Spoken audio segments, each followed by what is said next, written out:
We're going to begin the press conference. Let me give those of you in the press the order of the speakers. Myself, I'm Walter Jones. I represent the 3rd Congressional District. The next speaker will be Congressman Stephen Lynch from Massachusetts, a very dear friend of mine. And if he gets here on time, Congressman Thomas Massie from Kentucky. We have been very much the drum beaters for this effort of declassifying this information.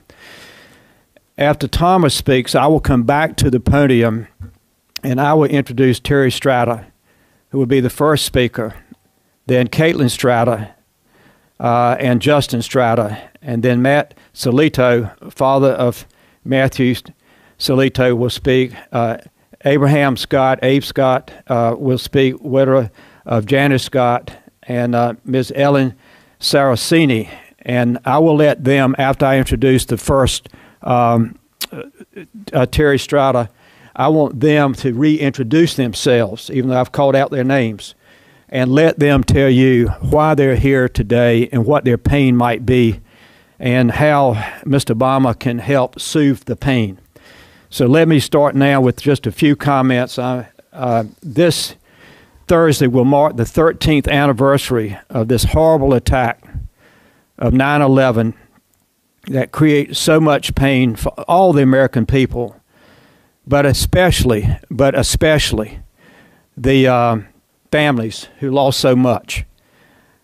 It's been kind of amazing when you know that the Saudis have called on the American government to declassify this information. And yet, under President Bush, he decided that the 28 pages should remain classified. I am pleased to say that those of us in the House made up our minds that we needed to give the families relief and to give the American people the truth. We have read the 28 pages. Other members of Congress have read the 28 pages. We are not at liberty to share any of the information that has already not been publicized. Bob Graham deserves so much credit. He has been out front on this issue, calling for the declassification. Yesterday, Jake Tapper, CNN, did a magnificent 15-minute piece that if you have not seen it, please go on your website and look up Jake Tapper's show. Started at 4 o'clock. It's 4:45 that he did a 15-minute segment on this issue. It was excellent. Anyone that did not lose a loved one should see it and understand why these people are here today. One or two other points, and then I'm going to introduce Steve Lynch, and then Thomas Massie will follow Steve, and then I will introduce Terry Strata to get the families their opportunity. We have been reaching out to the Senate. We have had very little help from the Senate. I don't know how the Senate can say no to these families that are standing here today and the families that are not here today. With 9/11 coming about on Thursday, there would be no other way to bring a little bit of relief to the heartache of these families than for President Obama to announce that he is going to declassify the 28 pages. At the end of those who will be speaking today, we will be glad to take questions at the podium that will help those of you who have cameras here today. With that, my colleague, both of them are my colleagues. First to speak will be Stephen Lynch, Congressman from the state of Massachusetts. Stephen. Thank you. Thank you, Walter. First of all, I want to thank Walter for his leadership on this issue. He's been fantastic. He's been like a rock for a lot of us in making sure that other members get a chance to read the 28 pages. I also want to thank the families for your strength. I really think that's where we get it, is the insistence on getting these 28 pages made public. It really comes from the strength of the families who are obviously trying to honor their loved ones by getting the whole story out there. And also, Congressman Massie, thank you as well for your support and keeping the heat on and asking for a full accounting. It's often been said that there is loyalty in the simple act of remembrance. And as we approach the 13th anniversary of September 11th, terrorist attacks, we pause to remember the loved ones, the beautiful Americans who died that horrific day. You know, we hold in our hearts and our prayers the memories of those innocent victims and the families they left behind. But the measure of our loyalty as Americans for those innocent victims extends beyond the promise to never forget. It also requires us to provide a full accounting of the events and circumstances surrounding the tragedy of 9/11. It's also important to recall that 28 pages of the 9/11 Joint Congressional Inquiry, a bipartisan, bicameral congressional inquiry, continue to be classified and withheld from the public. This wasn't a mere redaction of a few specific words or sentences, which is common in many classified documents. This was a wholesale excising and removal of a full section, 28 pages in length. It is inexplicable today why we are still censoring this information from the American public. It may have been a matter of national security to classify these pages in 2002, but it is now a matter of public interest and good government to release them in 2014. Last December, my friend Congressman Walter Jones and I, joined by Congressman Massey, introduced a bipartisan House Resolution 428, which urges President Obama to declassify the redacted 28 pages of the joint inquiry into the intelligence community activities before and after the terrorist attacks of September 2001. It's also known as the 9/11 Joint Congressional Inquiry. Today, I join with Congressman Jones and Congressman Massey, the gentleman from Kentucky, in renewing our call for the release of the 28 pages of the 9/11 Joint Congressional Inquiry. We are joined today by representatives from the 9/11 Families United for Justice Against Terrorism and families of the victims killed during the terrorist attacks, also from the airline pilots as well who lost friends and colleagues during those attacks. Transparency in government is very important.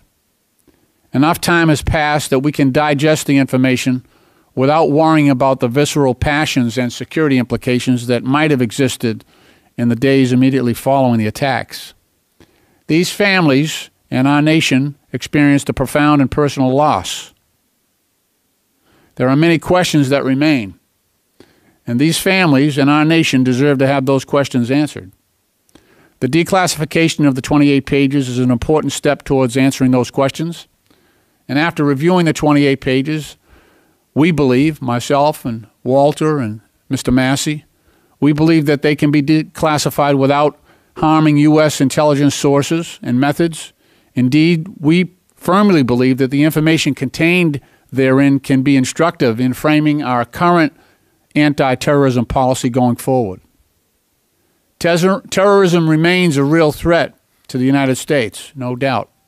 And the better informed we are, the better we will be able to ensure that we are doing everything possible to protect Americans at home and abroad. Again, I want to thank the families for being here. I want to thank them for their strength and their support.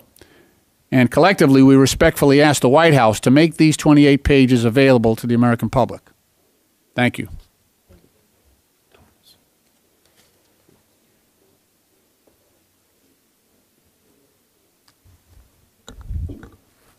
Thank you, Representative Lynch and Representative Jones, for leading this. I'm here today primarily for two reasons: for the families that suffered the loss of loved ones in the attacks on 9/11, and also for our country, for our national security, and so that we can have a full discussion about foreign policy. You know, I renewed my push for the release of these 28 pages this summer when we started talking in the national discussion about having a third war, ostensibly to prevent another 9/11. It occurred to me, I woke up one morning, look, we've basically had two wars to prevent the next 9/11, and we're talking about a third war. we need to get these 28 pages into the discussion. And that's what renewed my efforts to release these pages. It occurs to me that the page before the 28 pages is important. People want to know what are we referring to. And we can't say what's in those 28 pages, but we can talk about the first sentence on the page before those 28 pages. And it says, through its investigation, the Joint Inquiry developed information suggesting specific sources of foreign support for some of the September 11th hijackers while they were in the United States. Now, these hijackers received financial support. That's what this is saying. And wouldn't it be good to know where that came from? Because it occurs to me that there's culpability. Whether that support was an act of commission or omission, there's still liability for enabling somebody to carry out an attack so atrocious on our country. I want to keep my comments short, and I want to finish with a call to action. The President could release these 28 pages tomorrow. He could hold his press conference and say what we've said, that the families deserve to know and that this is important to our national security and the national policy debate on foreign policy to get this out.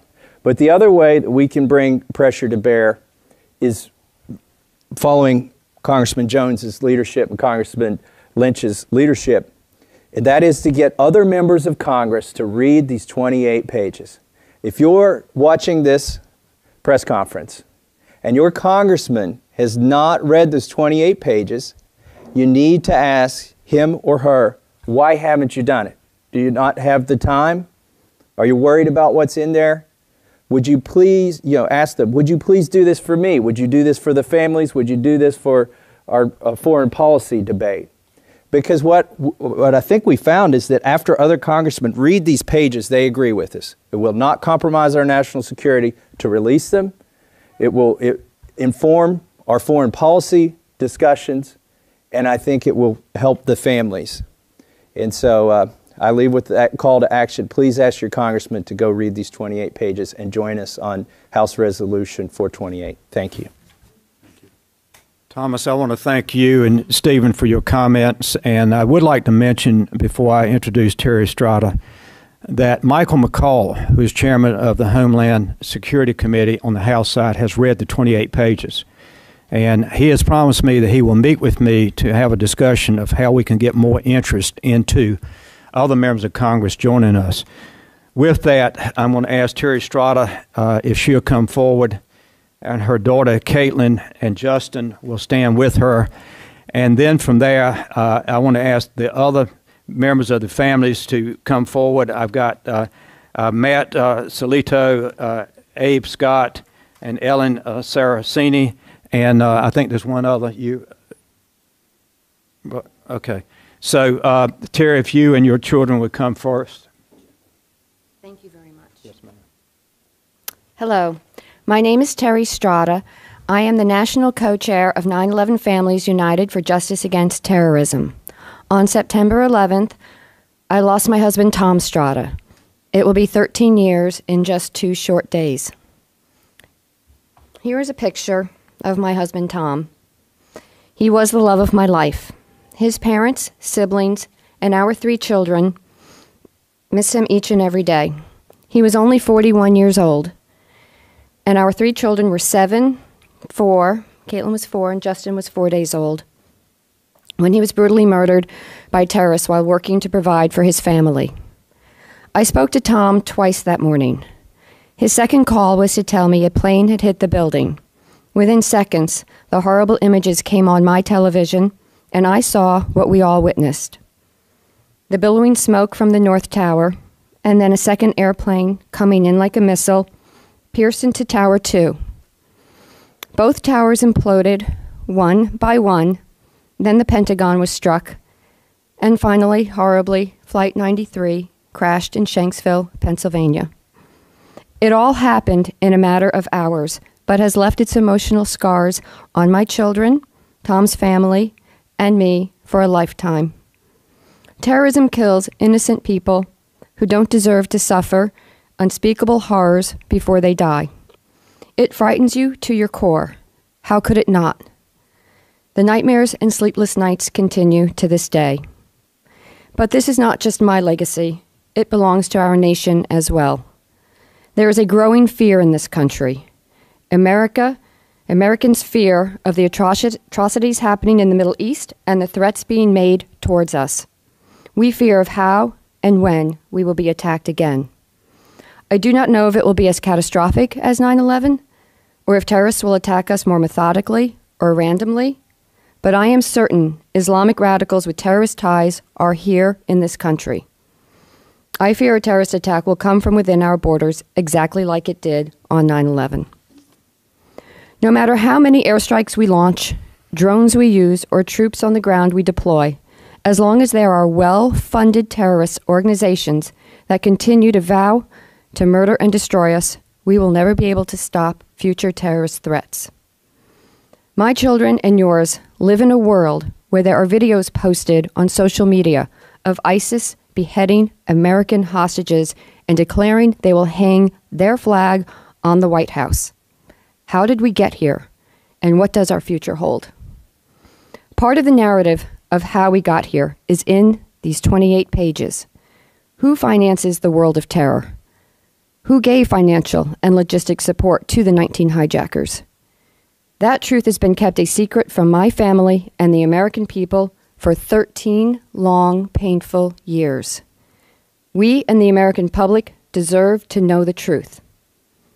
As long as the bankrollers remain free with impunity, they will continue to finance terrorist organizations like Al-Qaeda, ISIS, and countless others. We stand here today calling on each and every member of Congress to please read those 28 pages and join Representatives Jones, Lynch, and Massey in urging President Obama to declassify these pages now. Without the truth, we cannot take all the steps necessary to protect ourselves from those who wish to annihilate and slaughter us. We are not alone in our request for the release of these 28 pages. As far back as 2003, Senators Chuck Schumer and Sam Brownback authored a letter to then-President Bush, signed by 44 other senators, including former Secretary of State Hillary Clinton and current Secretary of State John Kerry, asking for the declassification of the 28 pages, and I quote, "As you are aware, Saudi Arabia banks and charities have been used to funnel money to Al-Qaeda, its Madarash schools spew hateful anti-American rhetoric to would-be suicide bombers across the Middle East, and 15 of the 19 hijackers were from Saudi Arabia. Given these facts, protecting the Saudi regime by eliminating any public penalty for the support given to terrorists from within its borders would be a mistake." And now a private citizen, Brian McGlinchey, has taken on our cause and created a website called www.20pages.org. It's in your packets as well, urging all Americans to get involved and join us in asking President Obama to do the right thing and declassify the 28 pages for all America to see who really was behind 9/11 so we can protect ourselves and our children from future terrorist attacks. But no matter what else is said here today, remember this. We all know a massive and brutal crime was committed on 9/11. Keeping it a secret about those who facilitated it must end now. Thank you, Congressman Jones, Lynch, and Massey, for your support in introducing House Resolution 428. And as always, thank you to former Senator Bob Graham for his relentless work in declassification of the 28 pages. Thank you. And now I'd like to introduce my daughter, Caitlin.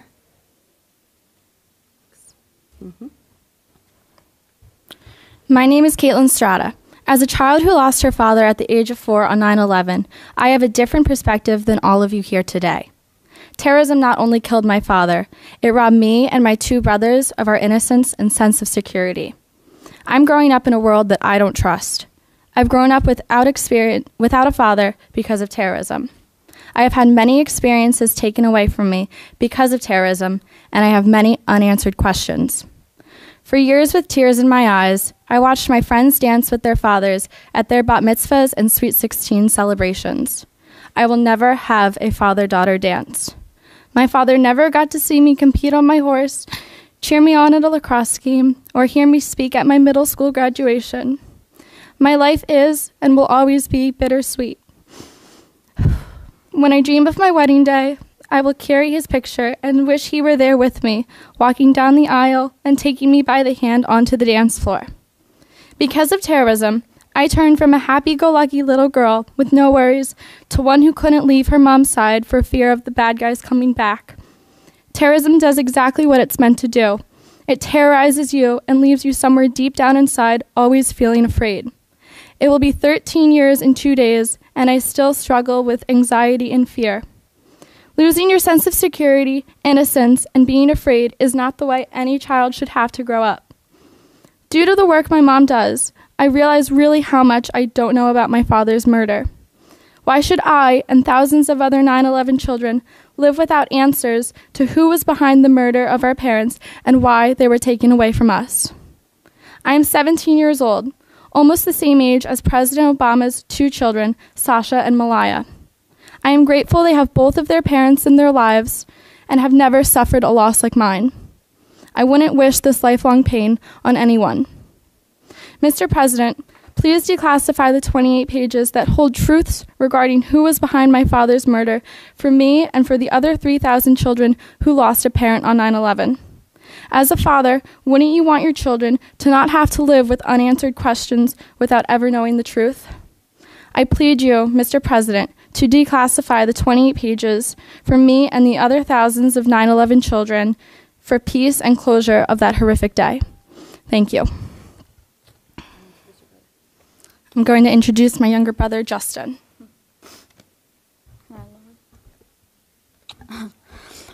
My name is Justin Thomas Strada. I was born on September 7, 2001. 4 days later, I lost my father on September 11th. I never got the chance to know him, and he never got the chance to know me. My mother has raised me to always tell the truth. She tells me my father was an honest, hardworking man who would also want me to tell the truth and to keep our promises. I would like to hold my government to the same standard and ask the members of Congress support me and the other 9/11 victim family members and survivors. Thank you.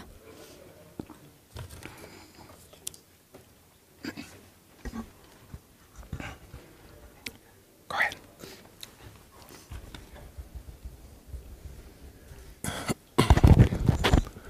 Good afternoon.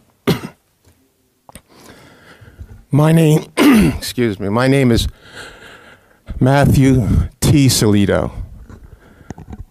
My son, Matthew C. Salito, was murdered September 11th, 2001.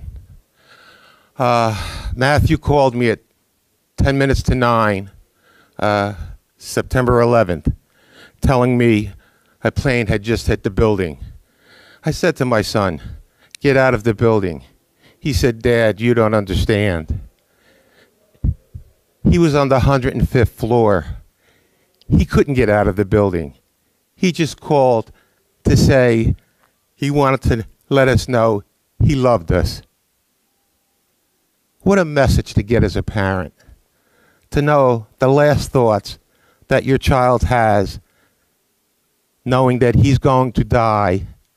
He wants the message out. He loved you. Think of that. What a thought. After that happened, my wife and I were chosen to be lead families on the 9/11 Commission. Because that 9/11 Commission had to come up with a report to give to the American people on what exactly happened that day and how it happened, what were the causes. We donated our time. We were parents of a child that was old, and we had another child that was in college. We didn't have young children that we had to take care of, so we thought it our duty, and we took on that duty. Tom Kane and Lee Hamilton led that committee. They were chosen by our government, by lead people in our government, because they were entrusted by our government. Our government chose them because they said, "We think these people are good people and we know they will do the right thing. They will have transparency. that magic word, transparency. I've met with Tom Kean. I know Tom Kean. I've met with Lee Hamilton. Both gentlemen tell me there's no reason these 28 pages should not be turned over to the public. There is no security risk to our country if these 28 pages are turned over to our country. I want to thank Senator Graham. I want to thank Congressman Lynch, Jones, and Massey. Why? They're trying to do the right thing because they know there's no security risk if the rest of the country knows. But our president is telling us there's a security risk. So, if I spoke to Tom Kean, and if I spoke to Lee Hamilton, and they told me there's no security risk, and if the people that gave them the power to run this 9/11 commission trusted them, and they tell me there's no security risk, then Mr. President, when you tell me there's a security risk and that's the reason you're not making these public, Mr. President, I call you a liar. And my son's dead, and I don't know all the facts because, Mr. President, you're lying to me. Thank you.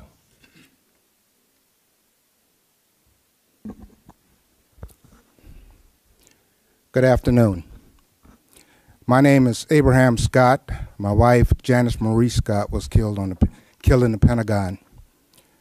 I would like to read a famous quote from a famous Chinese philosopher, Sun Tzu.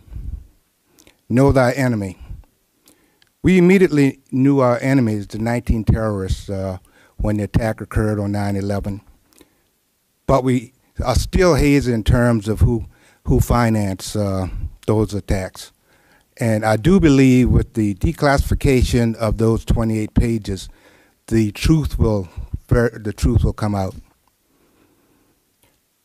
Having spent 20 years in the military, I know the power of military, but there's another option involved in dealing with this particular type of war, terrorism. And that's hurt them where they really hurt, and that's their pocket. The Shala boys, the parents of the co-captain of the fatal flight 77, they died before the Pentagon Memorial was completed. Beverly Eckert, a very good friend of mine who was killed in Continental Flight in Buffalo a few years ago, she passed. My two grandchildren, they want to know the truth. My two daughters want to know the truth.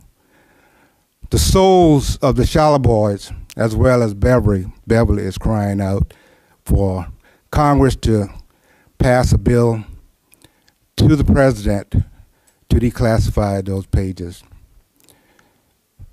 Also, the nearly 3,000 victims, as well as the family member, to include the 184 victims of the Pentagon, souls are crying out to release those pages.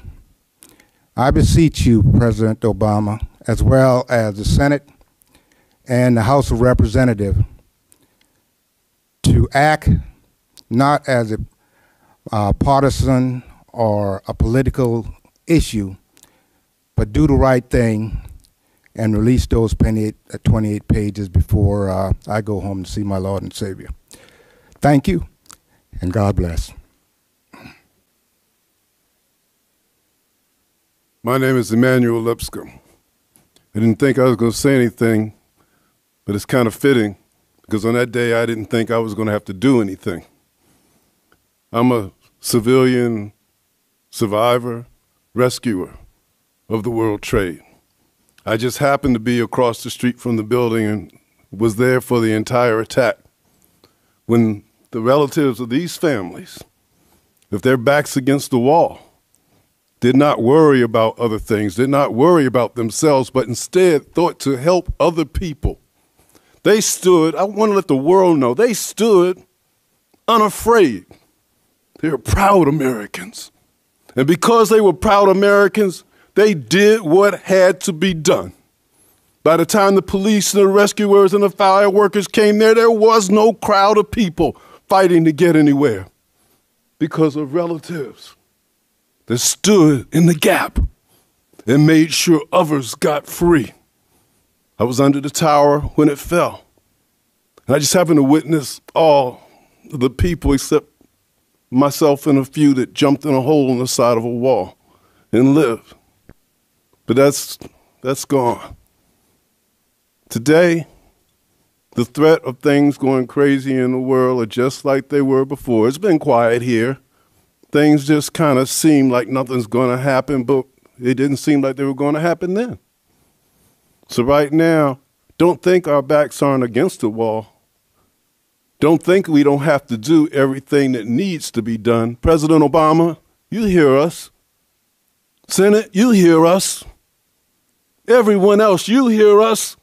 Get on the phone. Call the people that need to be called. Read the pages if you have access to the papers.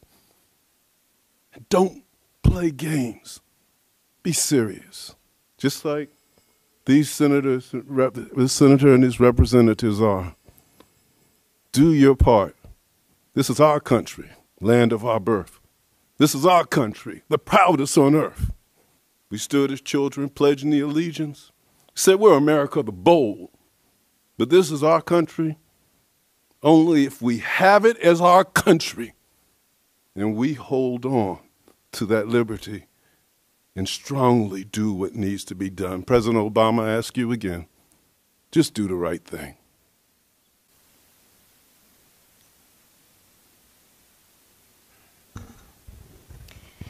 My name is Ellen Saraceni. My husband, Victor, was the captain of United Flight 175 that struck the South Tower of the World Trade Center on September 11th at 9:03 a.m. Ever since that day, my life and the life of my two daughters, Kirsten and Brielle, has not been the same. We don't know a normal life. I was a stay-at-home mom, and I turned into a safety advocate and an advocate for September 11th because there are a lot of issues out there that are not allowed to be brought forward. This is what we're talking about today. It's just very simple. What do we need to know? We need to know who aided and abetted the terrorists. And why do we need to know that? So that it's not repeated again. Because if it's repeated again, then we didn't learn history's lessons. And we paid a painful price for this lesson that we learned, and it was called September 11th. There isn't anyone who doesn't have a reaction to September 11th. There isn't anyone in this room or anywhere else who doesn't remember exactly where they were on September 11th. And that is because it was devastating, and we cannot allow it to happen again. And the simple truth is that we don't know all of what happened until we read these 28 pages. And when we do, then we are going to be able to have them be held accountable. And only when they are held accountable does that mean that we will not repeat this again. So we all are asking President Obama, it is his turn now to be the one in charge to say, we need to let this out to the public. We need to let everyone know who aided and abetted and hold them accountable. And I thank you all for being here today and your support. And you really should be applauding everyone standing behind me. They are working very tirelessly, making sure that when you go home at night, you and your families will be safe. These are the ones who are doing it. Thank you.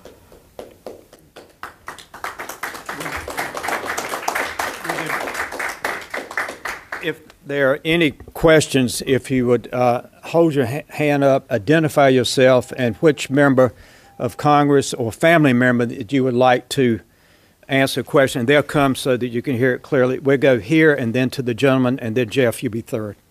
Young lady. Leandra Bernstein, Rio Novo Steve. This is a question for Representative Lynch. You mentioned that revealing the contents of the 28 pages would potentially change our policy moving forward. I'd like to know more of your thoughts on that. Well, you know, these pages are classified, which is why we're here. I can't go into too much detail without violating my pledge, my oath of office to honor that classification. But I think it definitely would be instructive going forward for us to see the complicity behind the long-term planning and very deliberate steps taken to reach that day of 9/11. There was a great deal of planning beforehand. There were individuals that I think the 28 pages are, I have said, stunning in their clarity in terms of how demonstrative they are in showing the planning beforehand, the financing, and the eventual attacks on that day. So I think it would be instructive to members of Congress to understand the scope of this, the involvement of individuals, whether or not they were working in league with governments or not. I think it would be very instructive, and especially today, I think we all realize that terrorism is with us still, and that we have to have a comprehensive and serious response to that. So I think this would be helpful to members of Congress and to the American people who choose those representatives. I think it would be helpful at a number of levels. And then just a brief follow-up, because with the threat of the Islamic State, the U.S. government talks about building regional partnerships, often names Saudi Arabia, whether or not they're going to help militarily or whether they're just going to clamp down on terrorist financing or their oversight over how their government is financing different groups. So how could that regional partnership could it be altered by the contents? Well, not specific to Saudi absolutely. Arabia. I think in a way you've sort of answered your own question. The complexity here again goes to, I think, the question that Congressman Massey asked in a recent, I think it was the New Yorker, where he said he was not sure, and I agree with him, whether individuals were acting as part of a government or whether they were acting sort of as rogue agents. But certainly there is an overlap in what you're talking about, the complicity of certain individuals on 9/11 and on the months before that, and groups that are still active in funding some elements of the Sunni insurgency or Sunni militant groups in the Middle East right now, acting against Bashar al-Assad government in Syria and also acting against the Iraqi government now in Iraq. So yeah, there's plenty of overlap, and it's very complex, and I think it would be helpful to have all this information out there so that we could, I think it would inform that whole issue, as well as being, valuable in a retrospective sense on September 11, 2001. Thanks. Yes, sir. Carmen Russell, Slushansky with Mint Press News. This is for you, Congressman Jones, or any members of Congress who can speak to this. The August 2003 letter was signed, I think, by 46 senators, most of them, if not all, perhaps Democrats. I'm wondering if the fact that there is now a Democratic senator, and the fact that is part of the reason, or excuse me, a Democratic president is really the reason why the Senate hasn't shown more interest in jumping, or more members of the Senate haven't shown interest in jumping on this recently. Is it possible that this is just kind of an issue with partisan politics? And also I was wondering if you could speak to the idea when Saudi Arabia has now said that they want to see it declassified. Do you think that maybe it's a little bit of a smokescreen? Maybe they're telling the administration, no, don't do it, but then saying publicly that they would like to see it, because they're saying publicly that it would absolve them. Let me very quickly speak before Stephen that there is no reason that any of the senators that signed the letter when President Bush was in office should not be just as adamant today, if they're still in the Senate, to release this information. Because, again, this is about the families who have suffered so much. It's about an America who was attacked. And as far as I'm concerned, the Senate owes it to the families, and especially those senators up in the northeastern part of the United States of America and here in Virginia, where we had the Pentagon. They owe it to the families and the American people. Everyone else has spoken articulately well about why this should be done. And there is no excuse. There is no excuse. America will fail and fall if we don't uphold the truth on this issue and other issues. A republic will not stand without the truth, and that's all this is about. Stephen, do you want? Just briefly, I associate myself with the remarks of the gentleman from North Carolina, but you asked also whether or not the Saudis might be playing both sides, calling for disclosure, but yet behind the scenes asking for the information to remain classified. I could not see, if I was part of the Saudi royal family and government, I would not be calling for the disclosure of this information. Let's put it that way. So I guess, yeah, I suspect duplicity. Let's put it that way. One thing I want to say something too. As a dad, I just want to say how proud I am of these kids. Yes, yes, absolutely. Jeff, let's call for the children. Jeff. Jeff Steinberg with the Executive Intelligence Review. I have a question for Terry and Matt and any of the other family members that would like to comment also. After the excellent 15-minute broadcast on CNN last night, and I believe that Jake Tapper said that the White House refused to comment for the show, but I understand later in one of the news broadcasts that there was a statement from the White House claiming that the matter had been referred to the Office of the Director of National Intelligence for review. That seemed to be in stark contrast to at least two occasions I'm aware of where the President directly promised the families that the 28 pages would be released. I wonder, I'd like to get both of your comments on that White House statement that was on the news later in the day yesterday. Are they starting to feel the heat of finally to maybe have to act on this? Go ahead. I didn't see it, so I can't. I didn't see the report, but I think I made my point very clear. He made this promise to the families twice.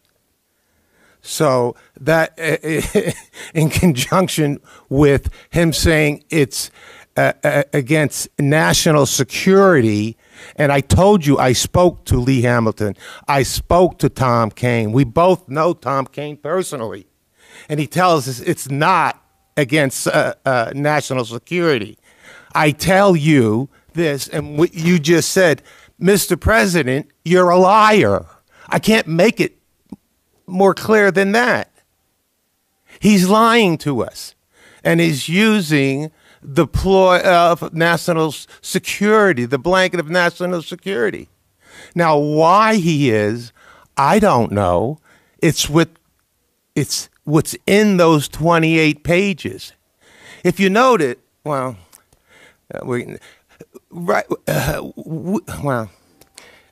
he went right over to Saudi Arabia right after he gave them a pass and didn't want to go into this whole releasing of the 28 pages.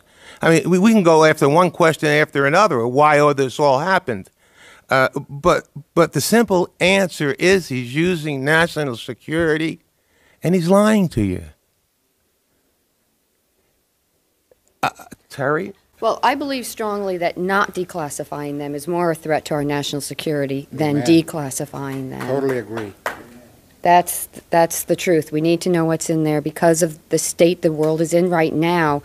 And if there are relationships with other foreign countries, and we're talking about Saudi Arabia today, well, we need to know what role they played.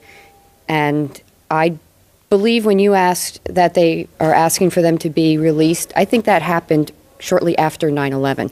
I don't think they've publicly come out and asked in the past decade that we release the 28 pages. I think that happened over a decade ago.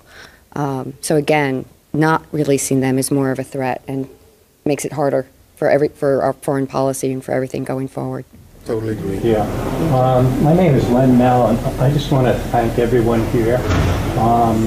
And I think, and the families and the congressmen, that it's essential that the Congress, for our system to work, be able to give public airing to vital issues and have a discussion.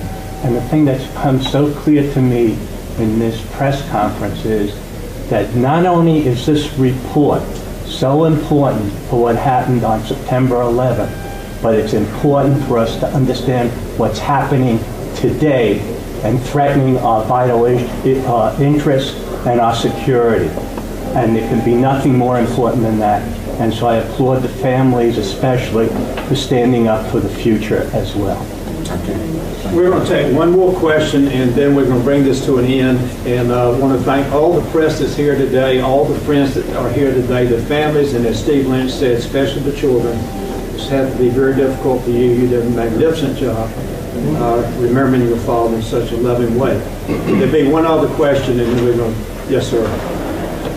It's been mentioned that our Saudi Arabia is the most important ally of the United States and United States. Obviously, also it's known that Saudi Arabia is financing those terrorist groups that's causing unrest in that region now. Is Saudi Arabia our ally, the ally of our government, who does the dirty job that our government we cannot do because American citizens oppose to those activities? And now, by not declassifying these 28 pages, is our government protecting the Arab Saudis instead of protecting the American citizens, like these families that have lost loved ones? Let me speak, and then Stephen very quickly, and then anyone else from the members. If you remember that this report came out when President Bush was President of the United States. His administration reviewed the report. He's the one that recommended that the 28 pages be classified. It was President Bush. Remember that, because that's very important. And I can't say a whole lot more than what I've said, Stephen said, or Thomas has said. But quite frankly, remember who was the President of the United States when this report came out, and remember that president decided to classify the 28 pages. Stephen, would you like? Okay. I said it. Would anybody else like to speak? Then we're going to bring it to a close. And you said it perfectly, sir. Thank you. Appreciate that. Thank you. And he said it perfectly. But one thing that we have to remember, it's not about the United States. It's not about the Saudi Arabian government. It's about the relationships that we start to establish. And we have no relationship truly if we go out into this world weak. We have to come out into this world strong. Because by being strong, a lot of problems won't happen. By being strong, a lot of terrorist activities will not occur. So I'm saying let's preserve the relationships. Let's do what needs to be done. And like you all have said, let's be in truth. I would like to say one thing. Being a military man, strong, you can interpret that differently. Doesn't have to be strong military. It could be strong in other ways. Yes. Thank you very much for being here.